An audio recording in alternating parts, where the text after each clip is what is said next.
Good morning students. आज हमारा topic है क्लास 11th और 12th के लिए रूल्स ऑफ वर्ब। तो रूल्स ऑफ वर्ब करने से पहले सबसे पहले हम ये जानेंगे कि वर्ब होती क्या है, इसका किसी भी सेंटेंस में कार्य क्या होता है, ये एक्ट क्या करती है। वर्ब जो होती है किसी भी सेंटेंस में क्या काम करती है। तो सबसे पहले हम इसकी डेफिनेशन लेंगे और डेफिनेशन से ये पता करेंगे कि ये किसी भी सेंटेंस में क्या काम करती है। तो आइए, a verb is a word that is used to tell something about a person or a thing।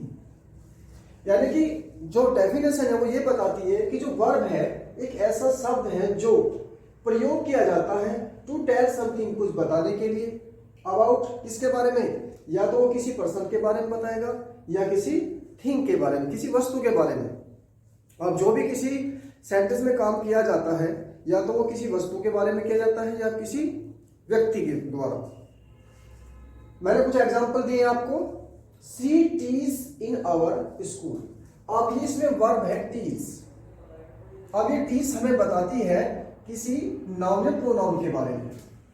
Pronoun के बारे में बताया, सी के बारे में बताया, तो क्या काम करती है, वह हमारे स्कूल में पढ़ाती है। तो वर्ब ये काम करती है कि किसी भी व्यक्ति या किसी वस्तु के बारे में ये बताती है वो कि वो किसी भी सेंटेंस में क्या काम कर रहा है।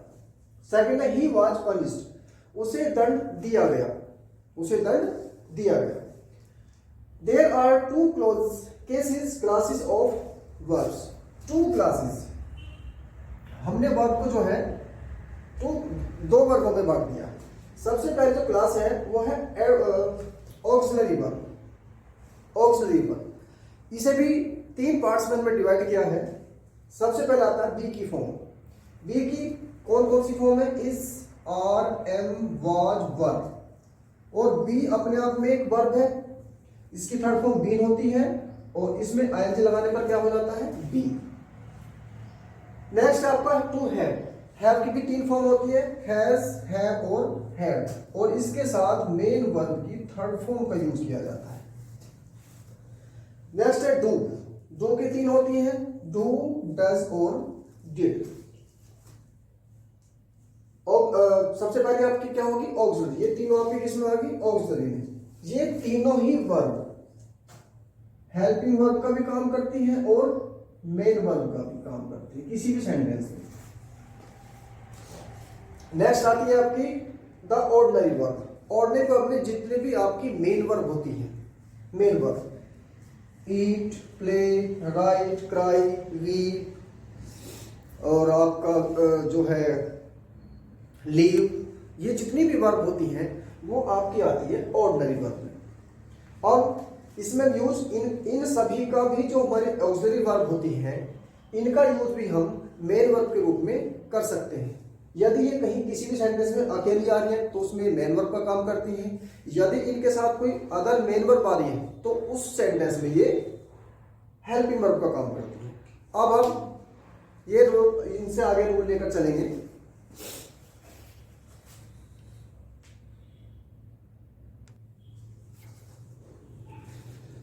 तो स्टूडेंट्स, अब हम नेक्स्ट रूल लेकर चलते हैं और हम आपको ये बताएंगे कि किसी भी सेंटेंस में जो सब्जेक्ट है, वर्ब जो है सब्जेक्ट के अकॉर्डिंग यूज की जाती है।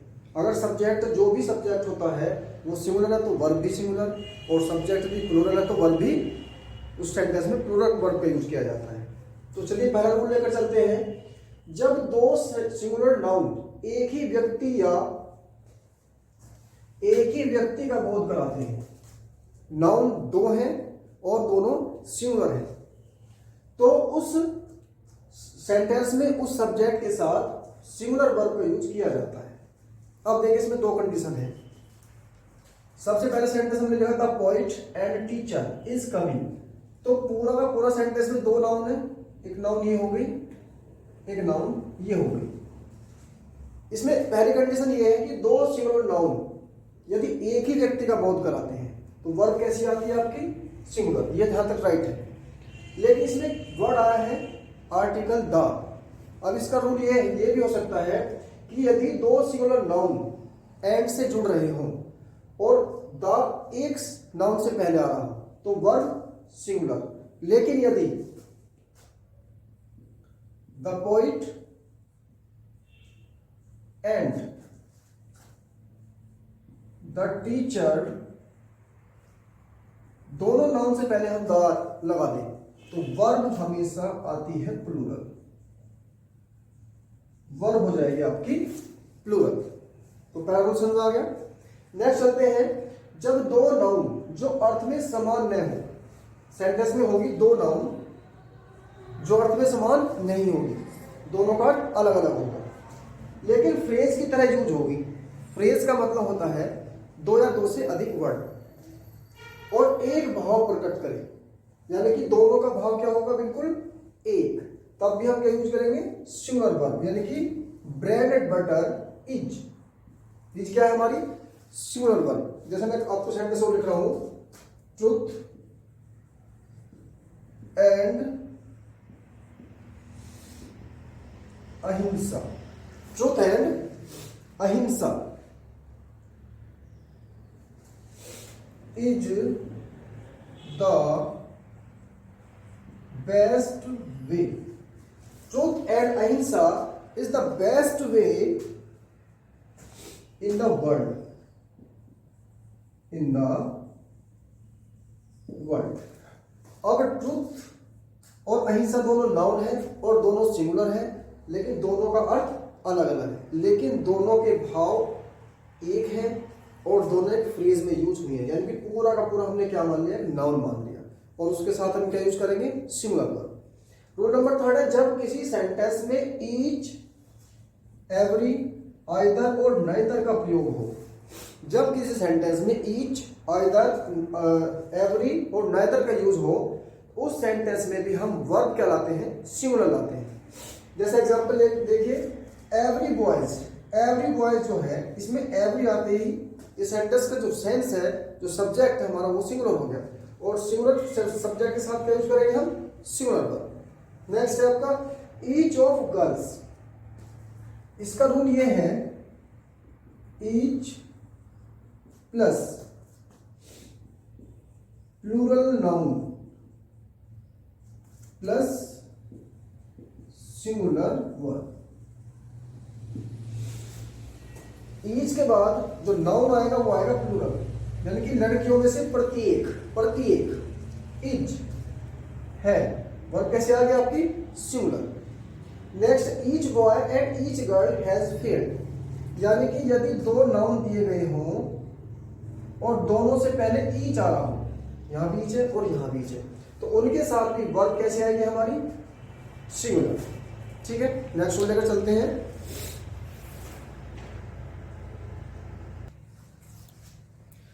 टुडे स्टूडेंट्स, रूल नंबर 4 लेकर चलते हैं, one of plus plural noun या प्रोनाउन प्लस सिंगुलर सब्जेक्ट।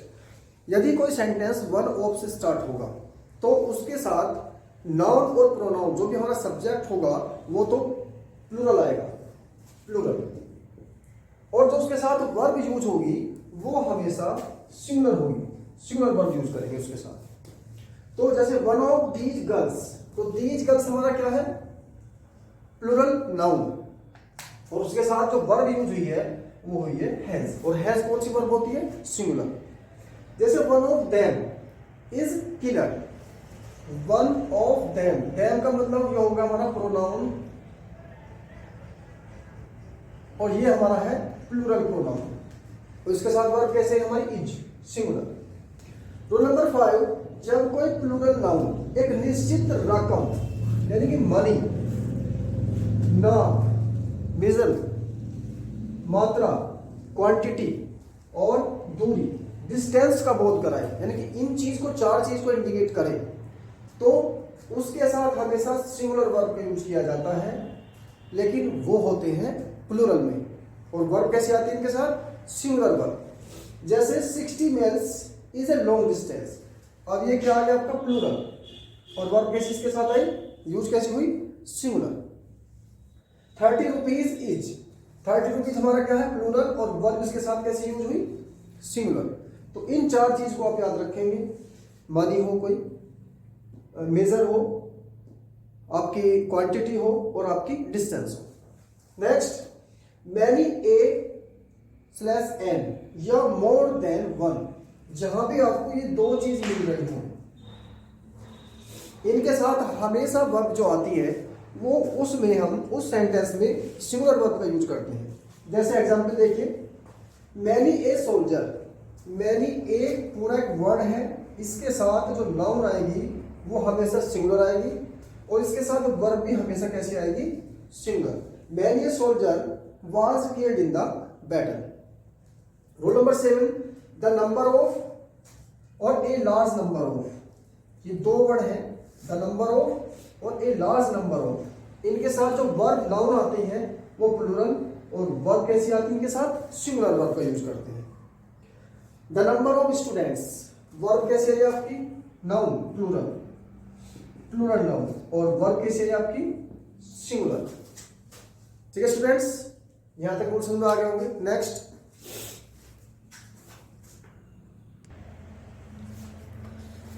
तो स्टूडेंट्स नेक्स्ट रूल है आपका कलेक्टिव नाउन का यूज यदि एक ग्रुप में किया जाता है। Do you know very well collective noun, यानी कि there are 5 kinds of noun, proper noun, common noun, आपका एब्स्ट्रैक्ट नाउन, कलेक्टिव नाउन। तो जो नाउन है हमारी, उसमें हमारे काइंड्स हैं कलेक्टिव नाउन। यदि इस कलेक्टिव नाउन में जो जितने भी नाउन वर्ड आते हैं उनका यूज ग्रुप में किया जाता है, ग्रुप में, तो उसके साथ वर्ब आती है हमारी सिंगुलर। लेकिन जब उन्हें डिवाइड कर दिया जाता है किसी भी पॉइंट पर, किसी भी डिसीजन पर, तो उसके साथ हम जो वर्ब लाएंगे वो प्लूरल का यूज करेंगे, प्लूरल वर्ब का। और हमारी जो वो वर्ड होते हैं जैसे jury, panchayat, committee, army, police, ये सारे हमारे क्या कलेक्टिव वर्ड है, collective noun.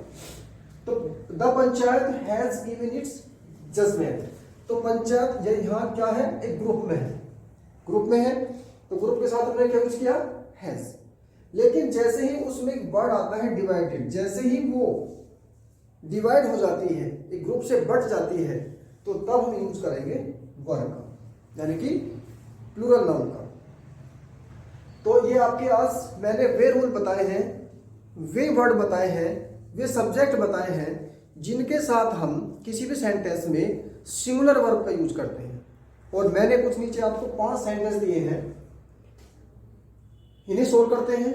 The manager and principal, और पहला ही रूल ये था जो हमने बताया था कि यदि पहले नाउन के साथ ही क्या लग रही है, दा लग रहा है, तो दोनों जो है, दो मैनेजर भी और प्रिंसिपल भी एक ही व्यक्ति को इंडिकेट करते हैं, उनके साथ वर्ब कैसी आती है, इज। नेक्स्ट आपका many a boys have failed in the examination. Many a rule हमारा ये था, many a plus singular noun plus singular verb. तो यानी कि बॉयज में से एस हटेगा और इस हैव का हो जाएगा has. She will come from Kanpur yesterday. अब इसमें दो मिस्टेक हो सकती है, हम इसे दो तरह से सही कर सकते हैं, लेकिन हम जो चल रहे हैं उसमें चल रहे हैं रूल्स ऑफ वर्ब में, तो हमें वर्ब ही चेंज करनी पड़ेगी। अदरवाइज हम इसमें क्या कर सकते हैं, विल आ रहा है तो यस्टरडे का टुमारो भी कर सकते हैं अगर हमें सही करना है सेंटेंस, लेकिन यहाँ हमें वर्ब के अकॉर्डिंग सेंटेंस सही करना है। तो यस्टरडे आ रहा है, हमारे पास 3 वर्ड ऐसे होते हैं, यस्टरडे हो गया, एगो और लास्ट प्लस टाइम। इनका use mostly past indefinite tense में किया जाता है। तो विल तो हटेगा, कम की जगह हो जाएगा केम, क्योंकि पास्ट इंडेफिनिट जो टेंस होता है उसमें सिंपल जो सेंटेंस आते हैं हमारे, उनमें वर्ब की सेकंड फॉर्म का यूज किया जाता है। नेक्स्ट सेंटेंस हमारा, each of my brothers, each of my brothers have made a good start in life. यानी कि ईच ऑफ के बाद जो नाउन आती है वो तो ठीक है प्लूरल आती है, लेकिन वर्ब कैसी पहुंच जाती है हमारी, सिंगुलर। कैसी पहुंच जाती है, सिंगुलर वर्ब। नाइदर ऑफ का रूल भी ये, नाइदर ऑफ के बाद जो वर्ब नाउन आता है वो आता है हमेशा singular noun, singular noun, sorry plural noun. और इसके साथ वर्ब कैसी आती है हमारी, सिंगुलर वर्ब। तो स्टूडेंट्स आज हमारे ये सिंगुलर वर्ब जहाँ जहाँ यूज होती हैं किसी भी सब्जेक्ट के साथ, जो भी सब्जेक्ट उनके रूल्स हैं वो मैंने आपको डिस्कस किए। नेक्स्ट वीडियो में आपको मैं जहाँ भी प्लूरल वर्ब यूज होती हैं वो आपको डिस्कस करूँगा नेक्स्ट वीडियो में। और आपको जितने भी सेंटेंस आप बना सकते हो इसके एक्सरसाइज में, जो भी हमारी फ्लाइट की न्यूज़ चल जो है उसमें से तो दिए गए हैं 12th क्लास के और 11th क्लास के स्टूडेंट्स, वो बनाना, और जो नहीं बनते हो मैं बना दूँगा। ओके।